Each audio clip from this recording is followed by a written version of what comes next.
नमस्कार दोस्तों, एक बार फिर आपका अपना प्रिय डॉक्टर आदि कश्यप में मानुस और आपके लिए लेकर आया आपका मनपसंद program positive karma. Episode number है 1170। दोस्तों, आज एक विशेष कविता है। राष्ट्र कवि श्री रामधारी सिंह दिनकर के द्वारा लिखी गई कविता है, जिसका शीर्षक है कोई अर्थ नहीं।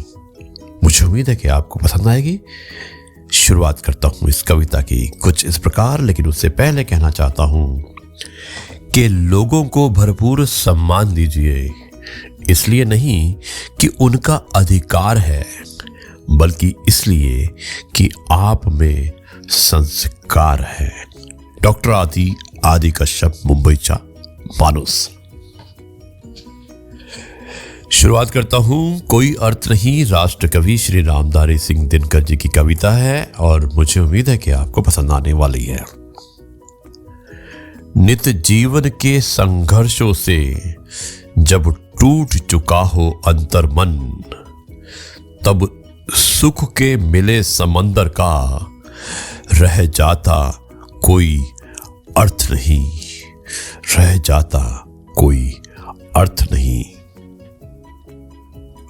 जब फसल सूख कर जल के बिन, जब फसल सूख कर जल के बिन तिनका तिनका बन गिर जाए, फिर होने वाली वर्षा का रह जाता कोई अर्थ नहीं, रह जाता कोई अर्थ नहीं।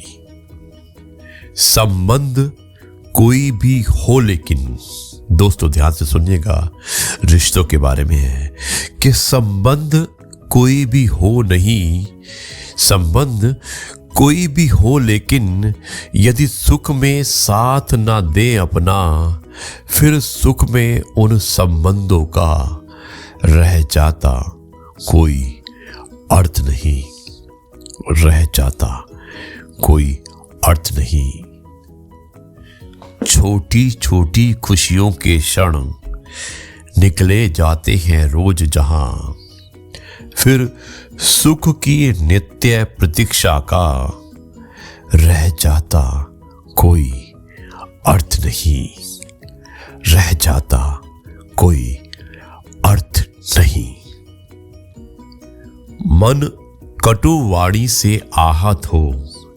दोस्तों, मन के बारे में बताया है कि मन कटु वाणी से आहत हो, भीतर तक छलनी हो जाए, फिर बाद कड़े प्रिय वचनों का रह जाता कोई अर्थ नहीं, रह जाता कोई अर्थ नहीं।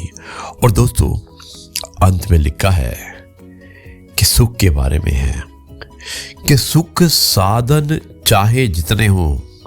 ध्यान से सुनिएगा, आखिरी पंक्तियां हैं श्री रामधारी सिंह दिनकर की, जिसका शीर्षक है रह जाता कोई अर्थ नहीं। ये कविता है।